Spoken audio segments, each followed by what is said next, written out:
Hello, we be rolling here. All right. Thanks for tuning in. I appreciate it. I've got another batch of weird dreams for you if you're interested. If you're not interested, then get out of here. What are you doing here? Go do something you like. Don't watch this guy. Got my chakra candle here from Fran and Diane. Thanks, ladies. I love it so much. I appreciate it. Appreciate you. I'm just going to dive right in. This is last night's dream. Uh, I take notes about my dreams sometimes, well, often, and oftentimes I text them to my mom, so that we both get a laugh out of it. She doesn't understand them any more than I do, but again, it's good for chuckles. So I wrote to her, okay, check this out. I had a weird dream that we, meaning my family, had people over our house to visit, and this was the house I grew up in the suburbs of Buffalo. We had guests over visiting, and everybody wanted to have cereal. That was what everybody wanted to eat. And I don't think it was breakfast, I think it was dinner. But we had plenty of cereal, but we didn't have any milk in the house. So I put on dress clothes, God knows why, to go to the store to get milk.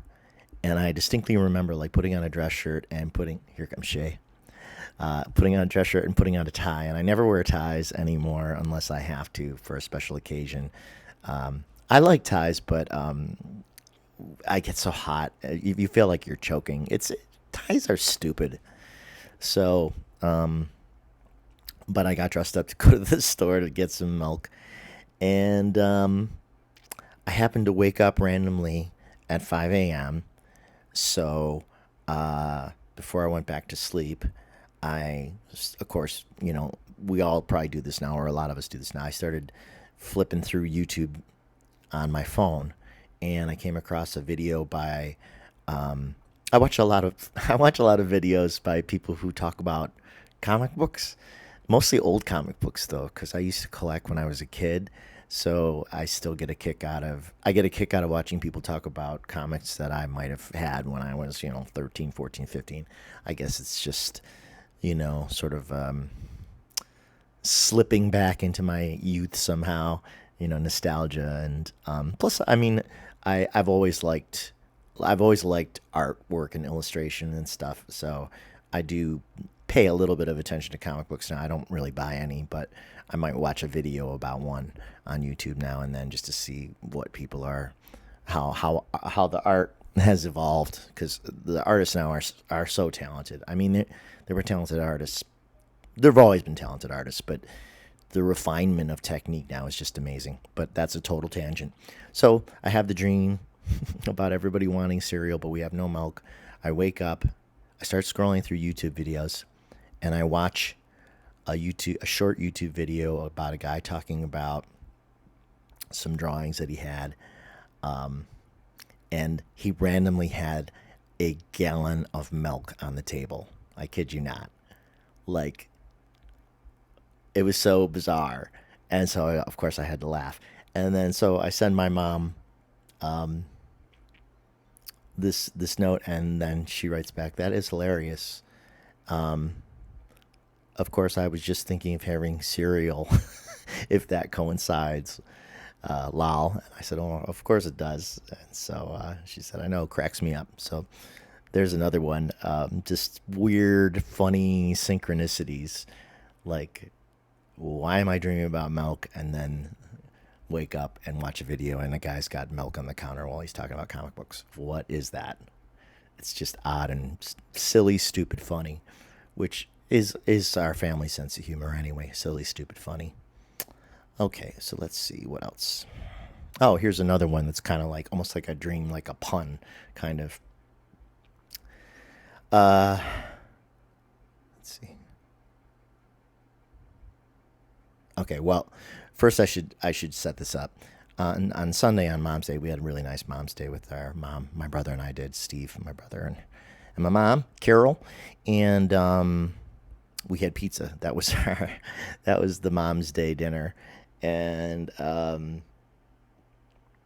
we got it from a place called Brando's, which is new in the suburbs, and I guess it was themed like kind of like Marlon Brando in The Godfather.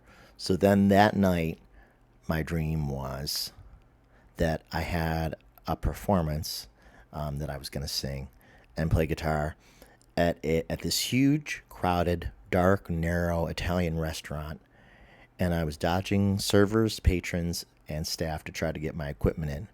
And the owners were all Italian stereotypes.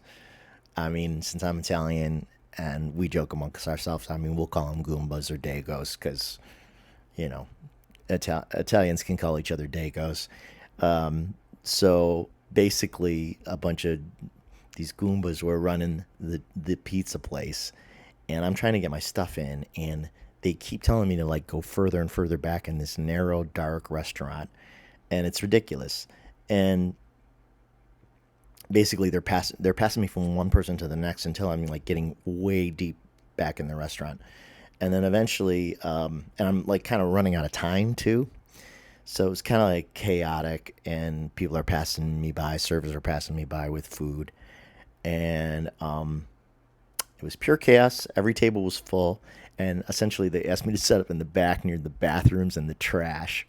I actually saw like the trash bins with like it's like the oil stains on the ground and stuff from leaky trash bags. It was terrible. It was the worst place to set up to play, and apparently two of these musicians I know named Jim and Alan, who sometimes do gigs with me when I do 50s music, they were supposedly on the gig too. So I had to text Jim and Alan to come all the way to the back of the restaurant so they'd find me.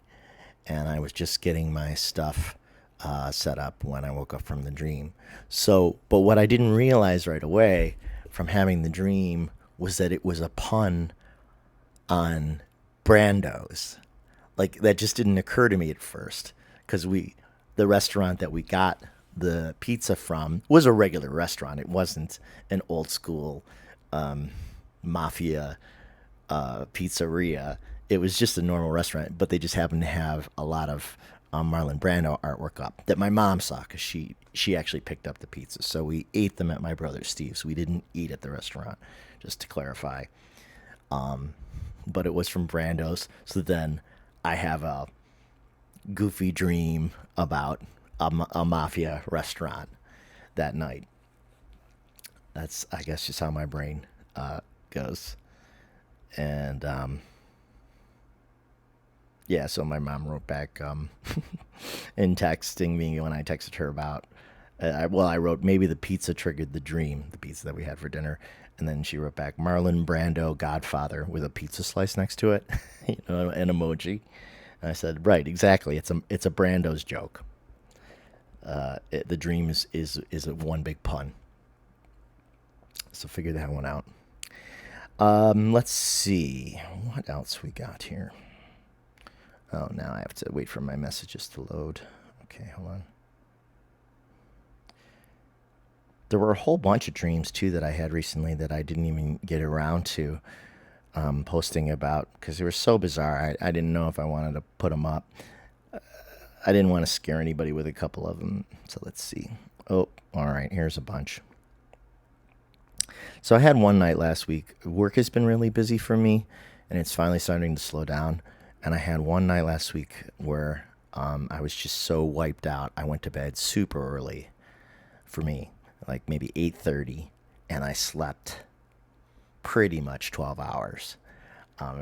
So I kept dreaming and waking up and dreaming and waking up. It felt like I was on like a 2.5 hour, 3 hour cycle where I would just keep waking up from these dreams and then writing them down. So let's see. Okay. So again, I dreamt about the old house that I grew up in the suburbs, which I guess I do think fondly of it. We had a lot of good times there. And it was on a street called Stenzel Street, Stenzil, Stenzel. Not Stenzel, but Stenzel, which is someone's name. And I dreamt that my family was back on Stenzel Street when my mom's eventual husband moved in with us for a year before he had his new house built that he designed. And then we all moved into that house. And this is when I graduated college. So I moved with them and stayed at the new house for like a year before I got my first apartment. because I lived at home through college. So I dreamt we were on Stenzel Street when my mom's then fiance, now longtime husband, John, had moved in, and it was summer, and I was the only one home, and I was in the garage, which was connected to our house, with the garage door open, watching YouTube, which didn't exist 30 years ago, but I was anyway.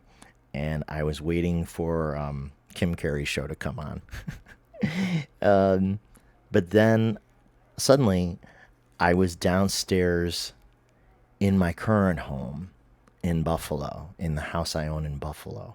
So I switched locales, like just no reason. I was in the old house, and then boom, I was in my current house, and I was again watching YouTube, and I had left the front door open and felt like I should check on it to make sure no one came in.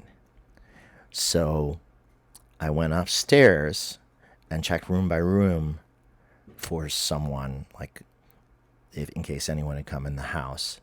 And then I realized I was back on Stenzel Street again, in the house I grew up in. It switched houses on me sometime between going upstairs in my house here in Buffalo to the house I grew up in. It just jumped. I jumped back to the other house. And then I realized I had left the shower on upstairs, and the handle had popped off, so it had just kept running like for a long time. And all of the rugs, we had upstairs rugs. The entire upstairs was carpeted. Actually, the entire downstairs was carpeted too. And all the rugs were wet, and the water was even like running down the staircase from around the corner from the bathroom and down to the first floor.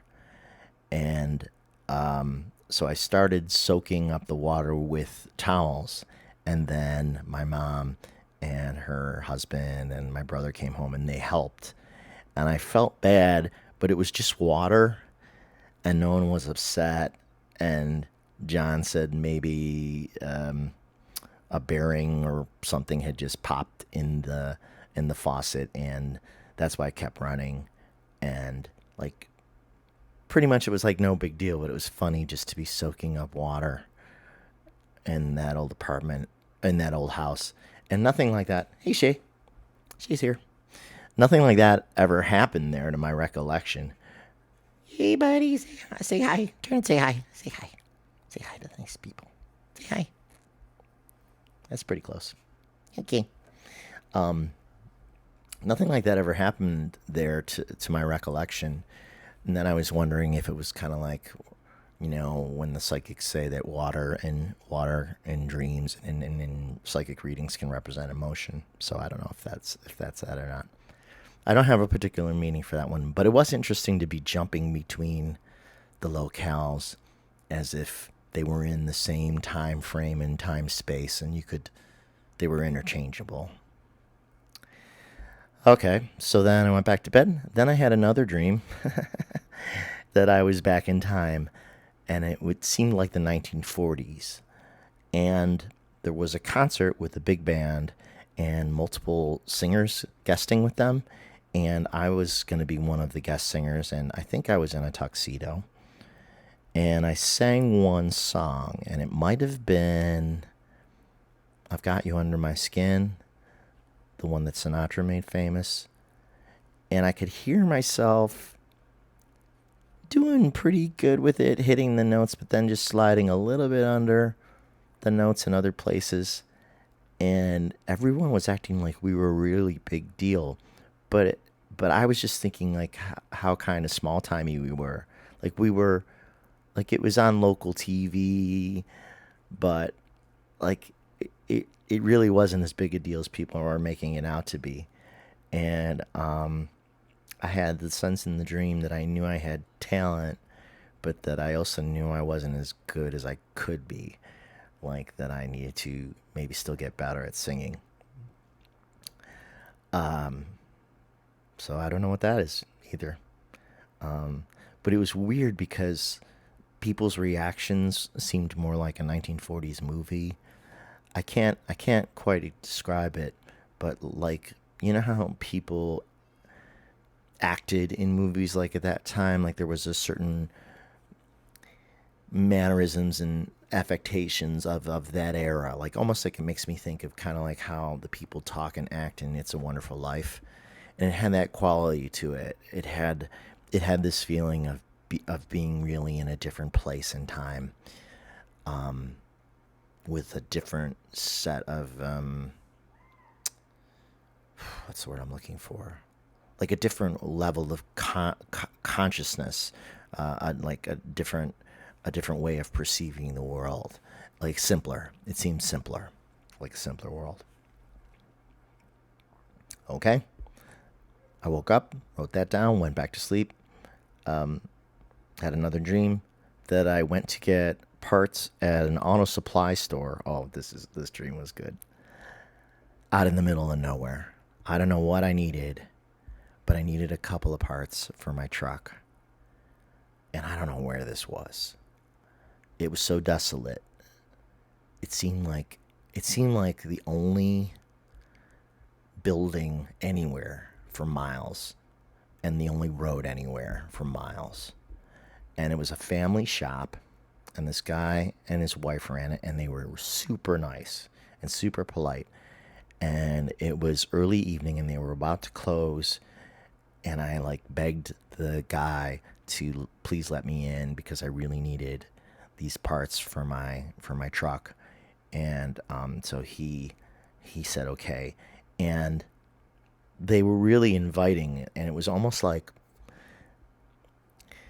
it was a big building, and there were like sort of offices in the back, and I almost had the sense that maybe they even lived there, like there could have been an apartment back in there, but I'm not really sure. And the guy let me follow him through the back rooms, and so I was looking like off the hallway into some of these offices, and they had people working in the offices, and in a couple of the rooms that I looked in, this one guy, I can see him clear as day. He was a white guy. He had, white skin, very much the same pallor as mine. And he was bald, and he had an enormous head. Like he had an enormous tall head, like a cone head.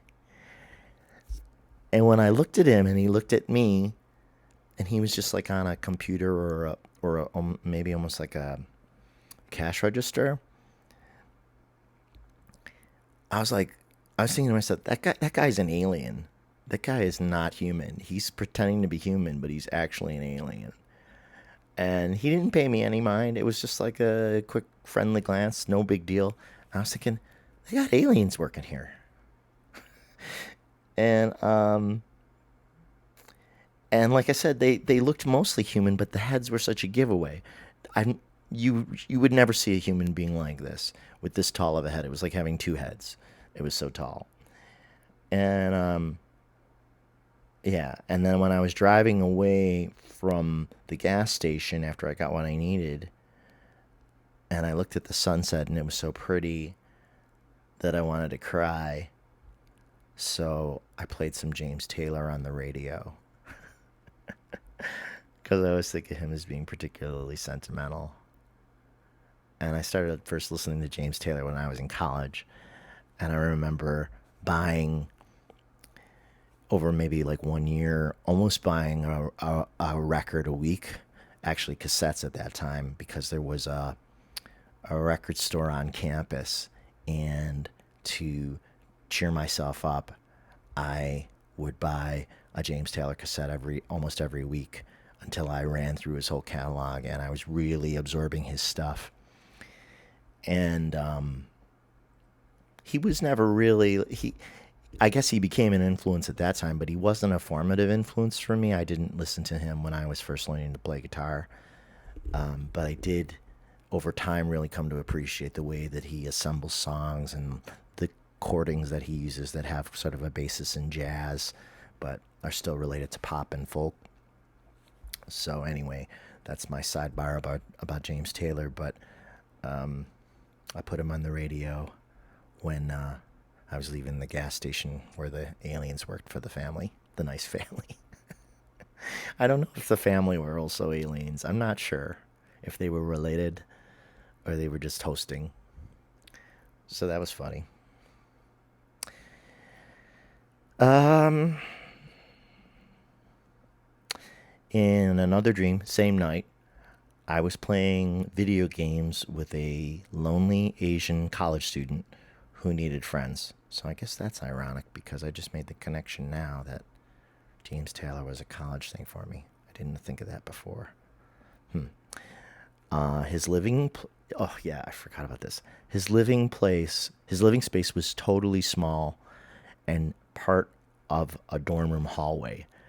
So this kid, this nice kid, didn't even have his own room. His room was just in the hall. So like when we were sitting at a table playing video games, like we were trying to like tuck up against the wall to take up as little space as possible because people were coming down the hall walking around us while we were hanging out.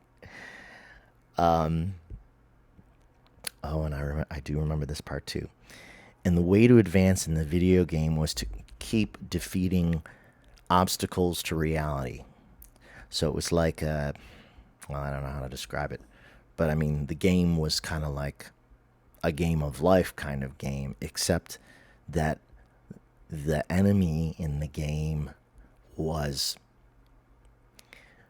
unreality, which in the dream was represented repeatedly by this really tall, intimidating looking circular tower. If you've ever seen the Capitol Records Tower that may still exist in Los Angeles but was built in the 1960s, it's kind of like circular and almost like a space arrow at the top. And as we played the game, you would be advancing in the game by just living in the game. But then when this tower appeared, it would just pop out of nowhere, and it was so distracting and such an obstacle that it would make you kind of forget what you were doing and who you were. I know that sounds really bizarre, but when you think about, and it's not the first time I've dreamt about unreality or obstacles to reality especially since COVID and especially since the presidency of 45, where like in my opinion, some of the enemies of what is good and what is best for people are those who propagate. Well, it's gaslighting. It's telling lies and acting deceitfully in such a consistently awful way that they're almost trying to deny reality. They're trying to bend people's minds towards unreality. And that's what totalitarian states do. We're not in one, thank God. But they start real young with the education, in China and in Russia, to sort of indoctrinate you to the way the state views the world, and that the state is the master. The state is God, and you are there to serve the state. And they perpetuate such a compelling web of fictions about how the world works and what reality is, that by the time you're becoming an adult, you essentially have been brainwashed. And that's why so many people go along with it. And a lot of people don't, and they resist, and which is a dangerous thing to do.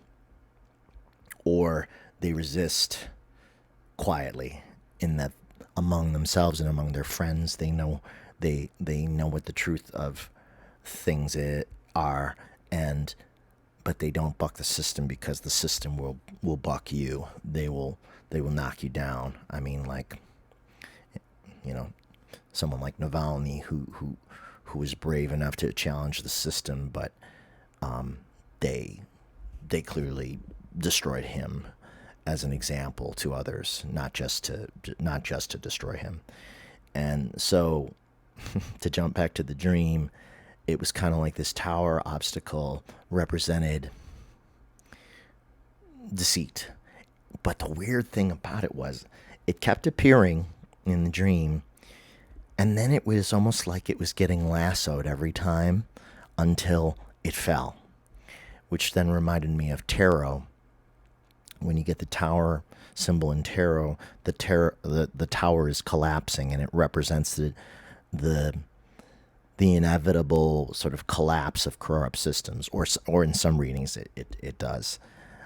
It represents a powerful but vulnerable system crashing down, and so we would be playing this video game, and then that tower would pop up, and then it would get lassoed. And I don't know if we were lassoing it or someone else was lassoing it, and then it would shake and it would fall down. And a couple times it like kept reappearing, like a loop, like they were really trying to insist on this intrusion to reality, and it kept falling over. And the fact that it kept falling over, and then the path was ahead was clear again, made me feel like symbolically that reality and truth and honesty are starting to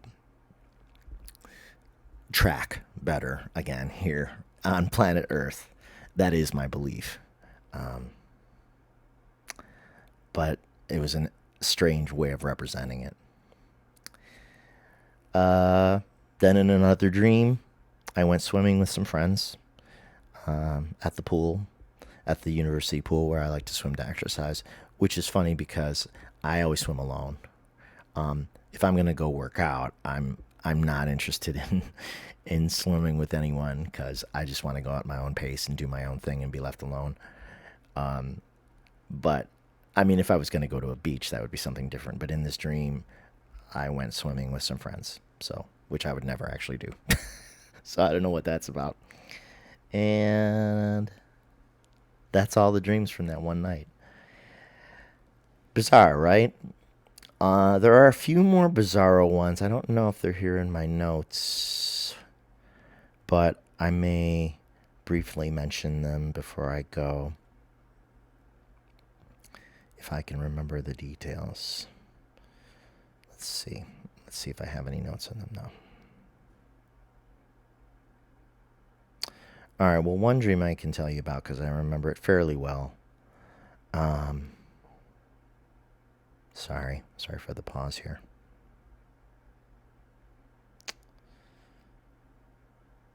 Oh, okay. Before I get to that, here's another one that I even forgot I had. This is from May 1st. I had a dream. Oh, yeah, I forgot. I had a dream I visited President Biden at the White House at night, and there was nobody there but me and him and his wife. But it was a different wife. It was a younger woman. I don't know what that was, but it wasn't weird. It wasn't weird in the dream, but I don't know why it wasn't his wife, Jill, who seems to be a lovely woman. And President Biden gave me a tarot card reading in the Oval Office. And then he went to a meeting and he waved back at me goodbye. And his nice wife showed me out. And otherwise, the place seemed strangely empty and quiet. And I don't remember what he said in the reading at all, but I think it was pretty positive. And that's when you wonder, like, are you just kind of crossing paths with somebody for real in the astral space? Because I had that other dream a few months ago about a disaster, and then meeting President Biden on the street after a disaster, and just like chatting with him while walking down the street. And we talked for about 2 blocks, and then he went one way and I went the other, and that was it. And it was the same thing. He kind of like almost just shuffled off, and then okay, bye. Let's see. Oh yeah, okay, that's here. Um, I dreamt that I had an ornamental scene cosmetically built onto my head. I had a dream that like this porch and balcony with this tiny little door and a stone garden in the back of my head was like implanted onto my head. It was I don't know if this was the new fashion, but I was looking at myself in the mirror and I had this porch here where my hairline is, and then I could see that you could push the door in like a little bit or close it, and I was trying to decide which looked better with the door slightly open or slightly closed. This is why nobody watches this channel. I don't blame you. I don't know if I would watch this channel. Let's see. Let's see. Oh, and I was talking with my mom about dreaming, and I wrote to her just about dreaming in general that I get the weird feeling I go to a place in dreams where things which are ideas can become realities. I think it might be the space where God makes things up. It reminds me of David Lynch movies where what people dream about takes on a life of its own if there's enough energy involved. And I think maybe I create temporary dream spaces that have a life to them, and then maybe they evaporate upon waking or not. Don't know. Food for thought. Although I think my mom and I have been talking about trying to get a reading together, a past life regression reading, and do it together with maybe Dave Johnson if he will do us at the same time. Although I don't know if it'll work or not, because the last time, it's been a long time. It's the only time I tried. My friend Marlet, who gave me a really great natal astrological birth reading chart reading years ago, she tried to, hypnotize me to do some kind of, I don't know if it was regression reading or what, but she couldn't get me under. I just wouldn't slip under. I got close. I mean, I could feel it. I could kind of feel like the energy around my temples and stuff, but I didn't fully slip under. All right, let me see if that other dream is in here, the one I was looking for.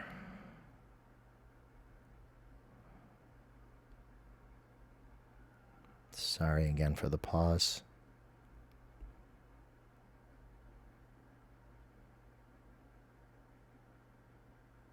Oh, okay. Here's more that I've forgotten about.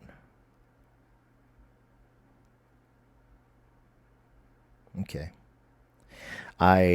This is not the one I was looking for, but it's yet another one from April 27. I dreamt I had a crazy sci-fi guitar. It was light metal, and it had a million buttons, levers, and doodads on it for making sounds. And you could unfold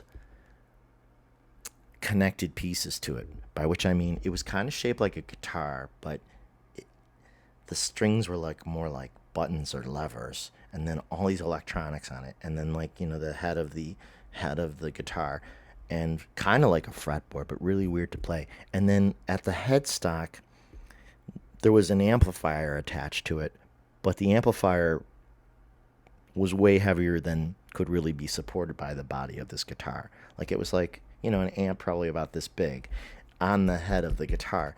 And then you could take the amplifier and like unfold it, and then there was like another flap with like more controls on it for sound effects and other things, and you could keep unfolding it like just in space without it collapsing. And so it's this crazy futuristic guitar, and I was excited about it, and I wanted to show my mom. But then when I finally got around to showing her, even though I had played it a little before at home, I realized I had no idea how to play it. It was so alien that I just looked at it and I was like, I don't know how to play this thing. Don't know what that's about. Yeah. Oh, and I thought, this will revolutionize how I play. And then, of course, it was hard to play. And so I had no idea what to do with it. Still there? Let's see. Man, these must be further back than I thought.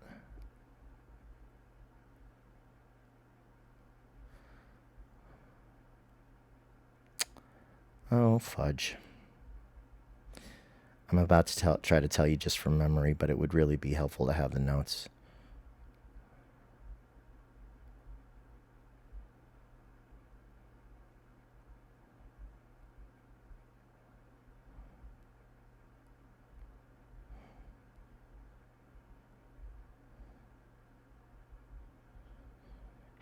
Sorry. All right, can't find it. So I had a dream, and I can't remember if I made a video about this before. I think I tried to, and then I just thought this is too weird. I can't do it. It's not that even the weirdest dream I had. I just thought maybe people would find it upsetting, and I didn't want that because it wasn't upsetting to me. It was just weird. I had a dream that I was home in my bedroom, and that on my phone, my iPhone, my old iPhone, I had an app that could launch a missile. Okay? The missile didn't belong to me. It belonged to the place I work, and it was stored at the place that I work. And the missile wasn't even like an intercontinental missile. Like, it wasn't one of those big ass missiles. It was like a 4 or 5 foot tall missile. But it was like a very highly powerful, maybe futuristic missile, tiny. And it was being kept at the place that I work in this building, but the device on my phone, the app on my phone, would let me launch the missile. Don't ask why. Asking why about my dreams is not going to be helpful pretty much ever. So I'm looking at the app on the phone, and the funny thing about it is I open the app, and in the middle of the screen I can see the sun, our sun. And then there's an X target that you line up on the screen because the point apparently was to shoot the missile into the sun. Don't ask, okay? Now, if you really shot a missile into the sun, if such a thing could even be done, nothing would happen. Like, the sun is so massive, and it basically is a 10 billion year long thermonuclear reaction. A missile would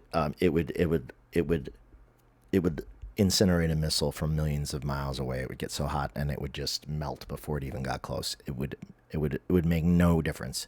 You can't destroy the sun with a missile, okay?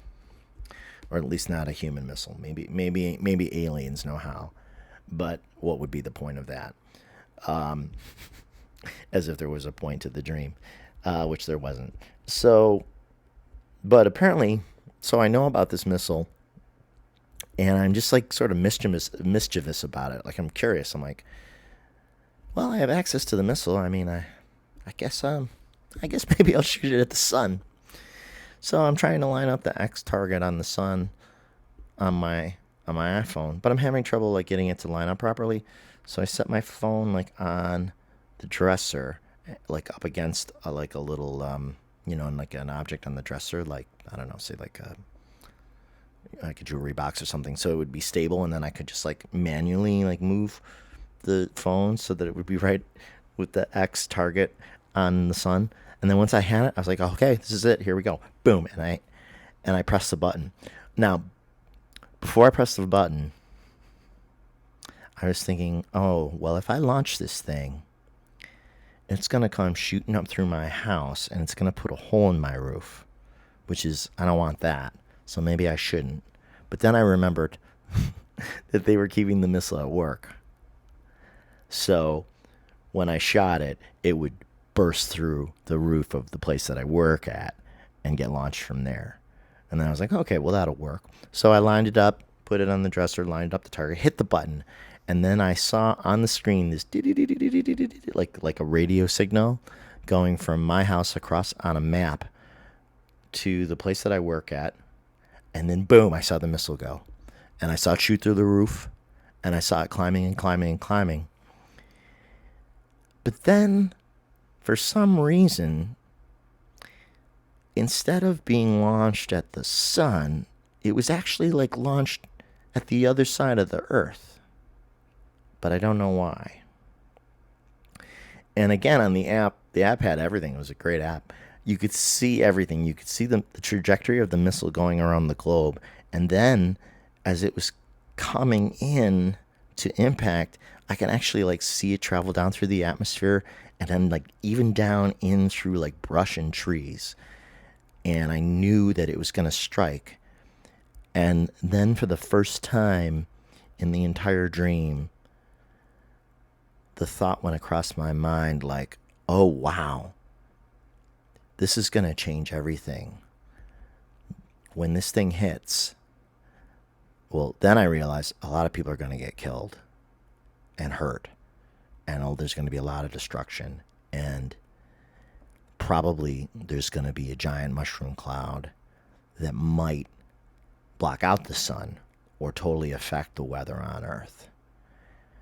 And the weight of the decision I had made so casually, it all caught up to me. And I had this like feeling of like, almost like a claustrophobic feeling. And that was the weirdest part of it. And I woke up before the impact, but I just remember started to thinking about all this destruction that was going to happen and how I would be responsible for it and how there was no turning back now. The deed was done and the consequences would have to be dealt with, whatever they were. And then I wondered later, like, if that's how maybe some world leaders think sometimes.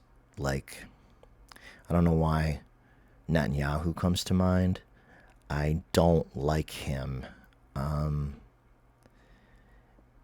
don't have an easy solution to the war in Israel and Gaza, and I think that both sides share plenty of blame. But I also believe at the same time that he is not the right person to be dealing with this situation, and that his nature is vengeful and destructive. And it was almost like I didn't feel like him in the dream, but because the dream was so farcical.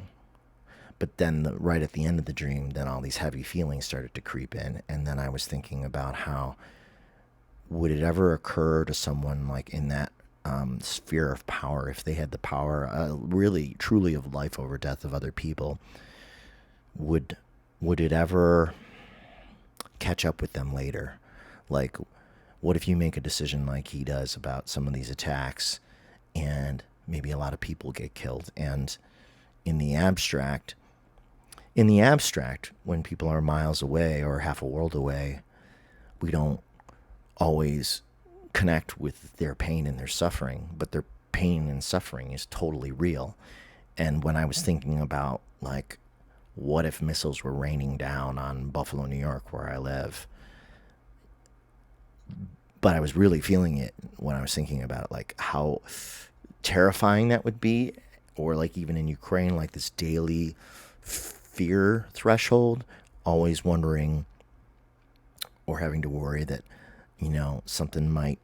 there might be another missile attack, there might be another chemical attack, and living in that state of like high agitation, and how harmful and hard that is for human beings.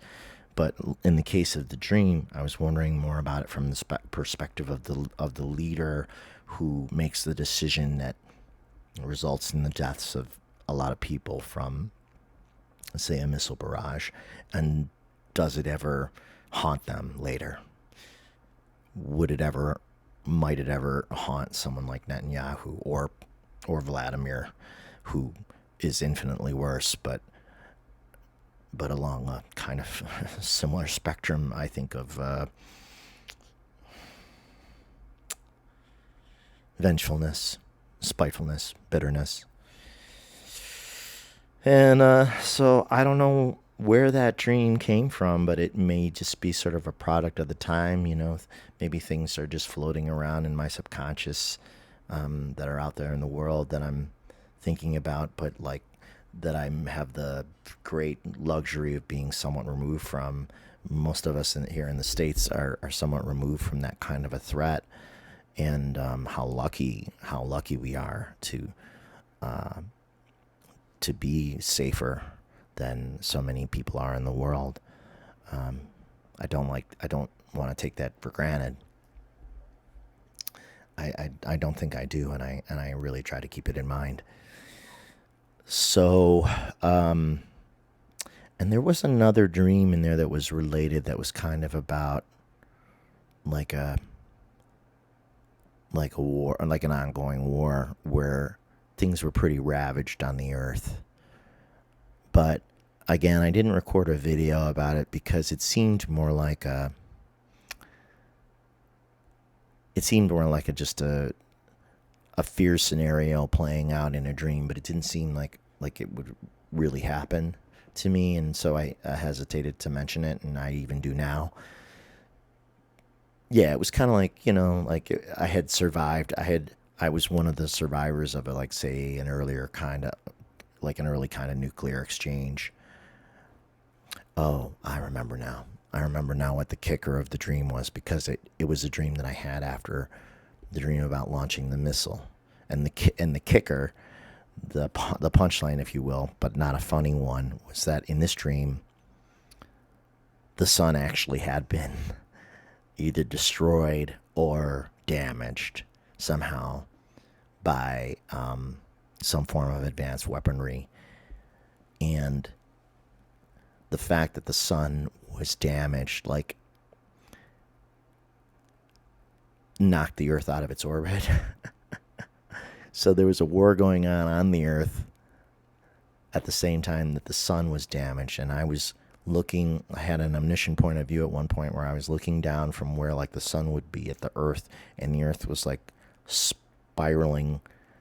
It was like basically floating through space on smoke, with a trail of smoke behind it from all of the destruction, and it was sailing out of orbit. And of course, if there's nothing that could knock the Earth out of its orbit unless our sun was actually destroyed, because that would change all the gravity in the entire solar system, because the sun is massive, so massive.